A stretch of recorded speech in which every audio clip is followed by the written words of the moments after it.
துக்கமும் சோகமும் உனக்கினி இல்லை, ஏனெனில் துன்பத்திலும் அபாயத்திலும் உன்னை நெருங்கும் முன்னே அவன் அதனை நெருங்கி உன்னை இன்பம் செய்வான்றான். அதான் மித்திரன். பேதம் இல்லாமல் மனிதனுக்கு ஞானம் தரும் அனைத்து படைப்பும் வேதம்.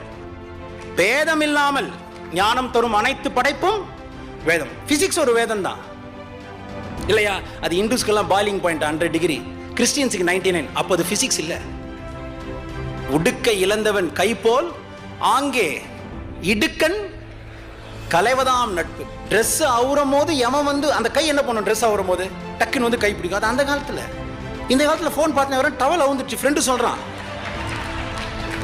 மச்சான் டவல் அவுந்துச்சுறான்னு. மானம் தானே போனா போது ஃபோன்ரா அப்படின்றான். உன் குறைய நீ பார்க்கறதுக்கு முன்னாடி வருவானா? இதுதான் நட்போட மீனிங்கும். உடலில் வேற்றுமையின்றி ஒரே குருதியோடு செய்தாலும் உன் குரலில் வேற்றுமை செய்தேன், இதுவே என் படைப்புன்றான். ஐயா, நாங்கள் திருக்குறள் அப்படியே பைகாட்டா இருக்கோம். ஐயா, பை ஹார்ட் சொல்றா, பைகாட் சொல்லாத. திருக்குறள் தெரிஞ்சவெல்லாம் உருட்ட மாட்டான், திருக்குறளை உணர்ந்தவன் தான். இனிமே எல்லாருக்கும் நான் ஃப்ரெண்டா இருப்பேன்னு உணர்ந்துட்டேன். ஏன்? எல்லாத்தையும் படைச்சவன் எனக்கு எப்பவுமே ஃப்ரெண்டா இருக்கான். விஸ்வா மித்ரன் சர்வம் எனக்கு நண்பன். அப்போ உனக்கு மனசுல பிரச்சனைனா அதை சரி செய்யக்கூடிய டாக்டர் கிட்ட நீ போகணும். அந்த டாக்டர் இறைவன் மட்டும்தான். அவன் எங்க இருக்கான்? இக்கட உன்னாரு பாண்டுறங்க. இதுதான் ஜீசஸ் சொன்னார், I am the alpha, I am the omega, but I am living in you.